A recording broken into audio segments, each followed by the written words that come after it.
We'll be looking at two areas mostly, which are very key for us as a country right now.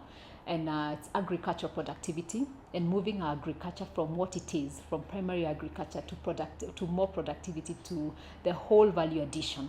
And that's very, very important. Agriculture right now contributes 30% of the GDP, but it could contribute more because it employs the majority of Kenyans.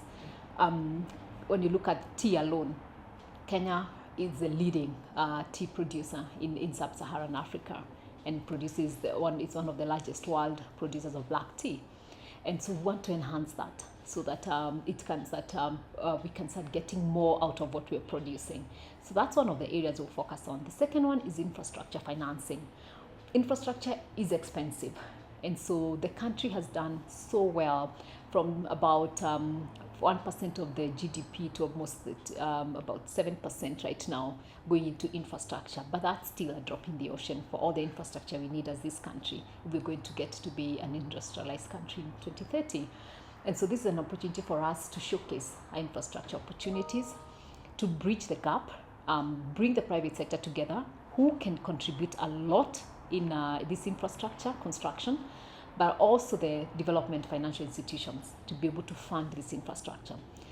But at the same time, it's not just infrastructure in Kenya we'll be showcasing, it's a whole infrastructure in Africa, because when you look at Asian countries, they're where they are because they focused a lot on infrastructure, and that made them to connect to each other. So is Europe. You're able to move from one place to another in Europe because of the connectivity.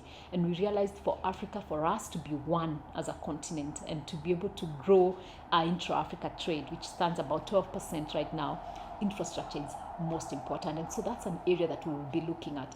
But as we look at agriculture, we'll also be looking at innovation and the whole role that ICT plays.